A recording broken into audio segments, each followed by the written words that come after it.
தேவன் நம்பிக்கைக்குரியவர். ஆசிரியர் பி. ஸ்ராவண்குமார். தமிழாக்கம் தமிழ் கிறிஸ்தவ களஞ்சியம். தேவன் நம்பிக்கைக்குரியவர் என்றும் தம்முடைய உண்மைத்தன்மையை தம்முடைய மக்களுக்கு காண்பிக்கிறார் என்றும் வேதம் தெளிவாக போதிக்கிறது. இந்த கட்டுரையில் நம்பிக்கைக்குரியவர் என்ற தலைப்பை பற்றி நாம் முழுமையாக அறிந்து கொள்வோம். தேவன் நம்பிக்கைக்குரியவர் என்பதையும் அவரிடத்தில் விசுவாசமாய் இருப்பவர்களுக்கு அவர் செய்வதென்ன என்பதையும் வேத வசனங்களின் அடிப்படையில் பார்ப்போம். முதலாவது, தேவன் நம்பகமானவர்.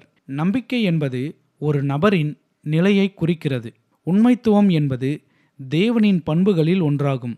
தேவனின் உண்மைத்துவம் அவரை சூழ்ந்திருக்கிறது என்பதை சங்கீத புத்தகத்தில் நாம் காண்கிறோம். சேனைகளின் தேவனாகிய கர்த்தாவே, உம்மை போல் வல்லமையுள்ள கர்த்தர் யார்? உம்முடைய உண்மை உம்மை சூழ்ந்திருக்கிறது. சங்கீதம் அதிகாரம் 89 வசனம் 8. நீதி அவருக்கு அரைக்கட்டும், சத்தியம் அவருக்கு இடைக்கச்சுமாயிருக்கிறது. சத்தியம் அவருக்கு இடைக்கச்சையுமாயிருக்கும். ஏசாயா அதிகாரம் 11 வசனம் 5. தேவன் சிறிது காலம் உண்மைத்துவத்தோடு இருந்து பின்னர் மாறுபவர் அல்ல. அவர் எப்போதும் உண்மையுள்ளவர். கர்த்தாவே, உமது வசனம் என்றென்றைக்கும் வானங்களில் நிலைத்திருக்கிறது. உம்முடைய உண்மை தலைமுறை தலைமுறையாக இருக்கும். சங்கீதம் அதிகாரம் 119 வசனங்கள் 89, 90. தேவனின் உண்மைத்துவம் தலைமுறை தலைமுறையாக இருக்கிறது. அது சிறிது காலம் இருந்து மறைந்து போவதல்ல. தேவன் எப்போதும் மாறாதவர். அவரிடத்தில் மாற்றம் இல்லாததால் அவருடைய உண்மைத்துவம் என்றென்றும் நிலைத்திருக்கும். அது மாத்திரமல்ல, தேவனுடைய உண்மைத்துவம் என்பது பரிசுத்தமானது. அவர் கன்மலை, அவர் கிரியை உத்தமமானது, அவர் வழிகளெல்லாம் நியாயம். அவர் நியாயக்கேடில்லாத சத்தியமுள்ள தேவன். அவர் நீதியும் செம்மையமானவர். உபாகமம் அதிகாரம் 32 வசனம் 4. இரண்டாவது, தேவன் தம்முடைய உண்மைத்தன்மையை யாருக்கு காண்பிக்கிறார்? தேவன் தம்முடைய உண்மைத்தன்மையை அனைவருக்கும் காண்பிக்கிறார். அது எவ்விதம் என்பதை வேதம் தெளிவாக கூறுகிறது. தேவரீர் பூர்வ நாட்கள் முதல் எங்கள் பிள்ளைகளுக்கு ஆணையிட்ட சத்தியத்தையும் யாக்கோப்புக்கும் கிருபையை ஆபிரகாமுக்கும் கட்டளையிடுவீராக. மீகா அதிகாரம் 7 வசனம் 20. தேவன் தாம் நேசிப்பவர்களுக்கும் தம்மை நேசிப்பவர்களுக்கும் தமது உண்மைத்துவத்தை அன்புடனும் கிருபையுடனும் ஆசீர்வாதத்துடனும் காட்டுகிறார்.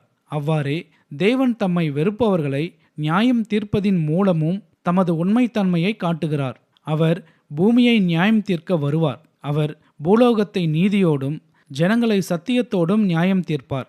சங்கீதம் அதிகாரம் 96 வசனம் 13. மூன்றாவது, தேவன் எதன் மூலம் தம்முடைய உண்மைத்தன்மையை வெளிப்படுத்துகிறார்? தேவன் தம்முடைய வார்த்தையினாலும் தாம் கொடுத்த வாக்குறுதியினாலும் தம்முடைய உண்மைத்தன்மையை காண்பிக்கிறார். உமது பரிசுத்த ஆலயத்திற்கு நேராக நான் பணிந்து உமது கிருபையின் நிமித்தம் உமது உண்மைத்தன்மையின் நிமித்தமும் உமது நாமத்தை துதிப்பேன். உமது சகல பிரஸ்தாபத்தை பார்க்கிலும் உமது வார்த்தையை நீர் மகிமைப்படுத்தியிருக்கிறீர். சங்கீதம் அதிகாரம் 138 வசனம் 2. தேவனுடைய உண்மைத்துவத்தை குறித்து வேதத்திலிருந்து பல உதாரணங்களை நாம் கூறலாம். தேவன் ஆபிரகாமை ஆசீர்வதித்ததாக வாக்களித்தார்.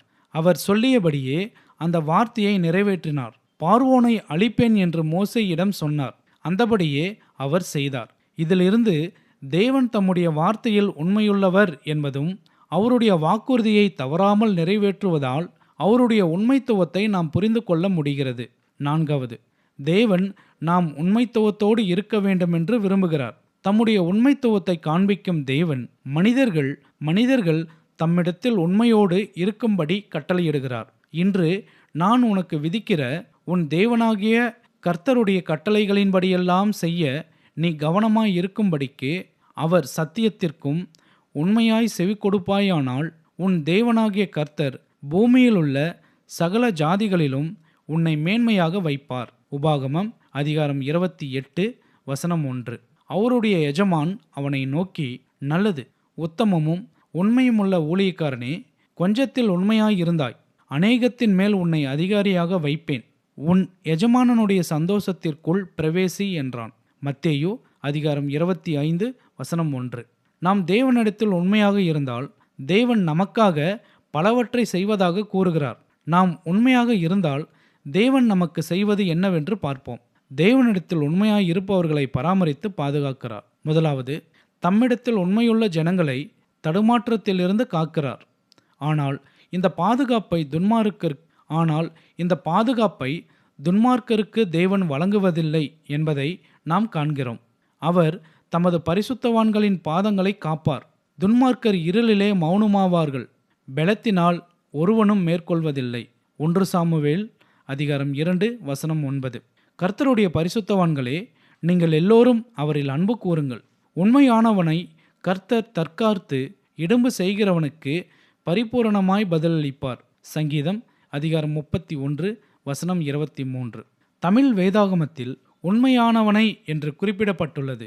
ஆங்கில வேதாகமத்தில் ஃபெய்த்ஃபுல் என்று மொழிபெயர்க்கப்பட்டுள்ளது. இதற்கு தேவன் தனது பக்தர்களையோ அல்லது சீசர்களையோ உண்மையுள்ளவர்களாக கருதுகிறார் என்று அர்த்தம். அப்படி விசுவாசமாக இருப்பவர்கள் மட்டுமே அவருக்கு சொந்தமானவர்கள். அப்போஸ்தலனாகிய பவுல் தெசலோனியருக்கு எழுதிய 2ஆம் நிருபத்தில் இன்னும் தெளிவாக சொல்லுகிறார், தேவன் தமது மக்களை தீமையிலிருந்து காப்பாற்றுவார். கர்த்தரோ உண்மையுள்ளவர், அவர் உங்களை ஸ்திரப்படுத்தி தீமையினின்று விலக்கி காத்துக்கொள்வார். 2 தெசலோனிக்கேயர் அதிகாரம் 3 வசனம் 3. தேவன் நமக்கு உலக தேவைகளை பராமரிப்பதோடு தீமையிலிருந்து நம்மை பாதுகாப்பதால் நாம் பரிசுத்தமாக இருக்க நமக்கு உதவுகிறார். சமாதானத்தின் தேவன் தாமே உங்களை முற்றிலும் பரிசுத்தமாக்குவாராக. உங்கள் ஆவி, ஆத்துமா, சரீரம் முழுவதும் நம்முடைய கர்த்தராகிய இயேசு கிறிஸ்து வரும்போது குற்றமற்றதாய் இருக்கும்படி காக்கப்படுவதாக. 1 தெசலோனிக்கேயர் அதிகாரம் 5 வசனம் 23. குறிப்பு: மூலக்கட்டுரையில் 2 தெசலோனிக்கேயர் என்று இருந்தது, ஆனால் இது 1 தெசலோனிக்கேயரின் வசனமாகும். தேவனை விசுவாசிப்பவர்களுக்கு அவர் வெகுமதியை அளிக்கிறார். கர்த்தர் அவனவன் நீதிக்கும் உண்மைக்கும் தக்கதாக பலன் அளிப்பாராக. 1 சாமுவேல் அதிகாரம் 26 வசனம் 23. உண்மையுள்ள மனுஷன் பரிபூரண ஆசீர்வாதங்களை பெறுவான். ஐஸ்வர்யவானாகிறதற்கு தீவிரிக்கிறவனோ ஆக்கினைக்கு தப்பான். நீதிமொழிகள் அதிகாரம் 28 வசனம் 20. தேவனை நேசிப்பவர்களுக்கும் அவர் மீது நம்பிக்கையோடு இருப்பவர்களுக்கும் தேவன் வெகுமதியை அளிக்கிறார் என்பதை இந்த வசனங்கள் நமக்கு காட்டுகின்றன. உண்மைத்துவத்தோடு தன்னுடைய வேலையை செய்பவர்களுக்கு தேவன் செழிப்பையும் வளத்தையும் தருகிறார். தம்முடைய வார்த்தைக்கு உண்மையாக கீழ்ப்படுகிறவர்களை உயர்த்துகிறார். அவர் நமக்கு ஒப்புக்கொடுத்த பொறுப்புகளில் நாம் உண்மையாக இருந்தால் அவர் இன்னும் அதிகமான பொறுப்புகளை ஒப்புக்கொடுப்பார். அது மட்டுமல்ல, இப்படிப்பட்டவர்களுக்கு ஜீவ கிரீடத்தையும் பரலோகத்தில் பிரவேசத்தையும் தேவன் அருளுவார். ஆகிலும் நீ மரண பரியந்தம் உண்மையாயிரு, அப்பொழுது ஜீவ கிரீடத்தை உனக்கு தருவேன். வெளிப்படுத்தல் அதிகாரம் 2 வசனம் 10. விசுவாசிகளுக்கு தேவன் துன்பங்களை அனுமதிக்கிறார். கர்த்தர் தாம் நேசிக்கிறவர்களை பரிசுத்தப்படுத்துவதற்காக தம்முடைய மக்கள் அனைவரையும் சிட்சிக்கிறார், ஒழுங்குபடுத்துகிறார், திருத்துகிறார். தேவனை அறிகிற அறிவில் நாம் வளரும்படி அவர் நம்மை அனுமதிக்கிறார். அதனால்தான் தாவீது இவ்வாறு கூறுகிறார், கர்த்தாவே, உமது நியாயத்தீர்ப்புகள் நீதியுள்ளதென்றும் உண்மையின்படி என்னை உபத்திரவப்படுத்தினீர் என்றும் அறிவேன். சங்கீதம் அதிகாரம் 119 வசனம் 75. இவரோ தம்முடைய பரிசுத்தத்துக்கு நாம் பங்குள்ளவர்களாகும் பொருட்டு நம்முடைய பிரயோஜனத்திற்காகவே நம்மை சிட்சிக்கிறார். எபிரேயர் அதிகாரம் 12 வசனம் 10. 5வது, தேவனின் உண்மைத்துவம் நம்முடைய உண்மைத்துவத்தை சார்ந்தது அல்ல. தேவனுடைய வார்த்தை தெளிவாக சொல்லுகிறது, தேவனின் உண்மைத்துவம் என்பது மனிதனை சார்ந்ததல்ல. சிலர் விசுவாசியாமற் போனால் என்ன? அவர்களுடைய அவிவிசுவாசம் தேவனுடைய உண்மையை அவமாக்குமோ? ரோமர் அதிகாரம் 3 வசனம் 3. நாம் உண்மை இல்லாதவர்களாய் இருந்தாலும் அவர் உண்மையுள்ளவராய் இருக்கிறார். அவர் தம்மைத்தாமே மறுதலிக்க மாட்டார். 2 தீமோத்தேயு அதிகாரம் 2 வசனம் 13. மேலே வாசித்த வசனங்கள் நாம் தேவனுக்கு உண்மையாக இருக்க வேண்டும் என்று தெளிவாக சொல்லுகின்றன.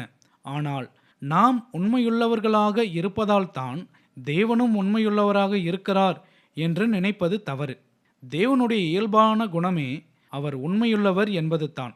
அவருடைய இயல்பான குணத்திற்கு எதிராக அவர் எதையும் செய்வதில்லை. சில சமயங்களில் நாம் தேவனுக்கு உண்மையற்றவர்களாக இருக்கிறோம். அதன் விளைவாக பல விதங்களில் துன்பப்படுகிறோம். ஆனால் தேவனோ பல சமயங்களில் நம்மோடு இருந்து அவருடைய உண்மைத்தன்மையின்படி நம்மை வழிநடத்துகிறார். உதாரணமாக, தாவீது பத்சபாவுடன் செய்த பாவத்தின் காரணமாக தேவன் தாவீதோடு செய்த உடன்படிக்கையை நிறைவேற்றாமல் விடவில்லை. இந்த சந்தர்ப்பத்தில் தேவன் தாவீதுக்கு தம்முடைய உண்மைத்தன்மையை காண்பிக்கிறார். அப்படியே நாமும் பலமுறை தேவனுக்கு விரோதமாக இருந்தாலும் அவர் நீடிய பொறுமையின் மூலம் தம்முடைய உண்மைத்தன்மையை நமக்கு காண்பிக்கிறார். தேவன் எப்படியும் அவருடைய உண்மைத்தன்மையை காட்டுவதால் நாம் பாவத்தில் இருந்து தேவனுக்கு எதிரான வாழ்க்கையை வாழ்ந்தாலும் சரி என்று நாம் நினைக்கக்கூடாது. நம்முடைய பாவங்களுக்காக நாம் தேவனிடம் கணக்கு கொடுக்க வேண்டியவர்களாக இருக்கிறோம்.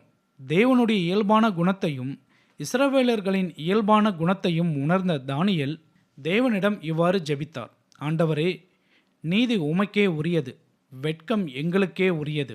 தானியேல் அதிகாரம் 9 வசனம் 7. பிரியமான தேவனுடைய மக்களே, தேவனின் உண்மைத்தன்மையை நினைவில் வையுங்கள். ஏனெனில் நம்முடைய தேவன் தாம் கொடுத்த வாக்குத்தத்தங்களுக்கு எப்போதும் உண்மையுள்ளவர். ஆனால் நாமோ பல சந்தர்ப்பங்களில் அவருக்கு உண்மையற்றவர்களாக இருந்து அவருக்கு துரோகம் செய்தும் அவருடைய பரிசுத்தத்திற்கு விரோதமாக பாவம் செய்தும் கலகம் செய்தும் பரிசுத்த ஆவியானவரை வருத்துகிறவராக இருக்கிறோம். நம்மை பரிசுத்தமாக இருக்கும்படிக்கு அழைத்த தேவன் நம்மை உண்மையுள்ளவர்களாக இருக்கும்படி அழைக்கிறார். தற்போது உங்களுடைய நிலை எவ்விதமாக உள்ளது? தேவனுடைய சமாதானம் நம் அனைவரோடும் இருப்பதாக. ஆமேன்.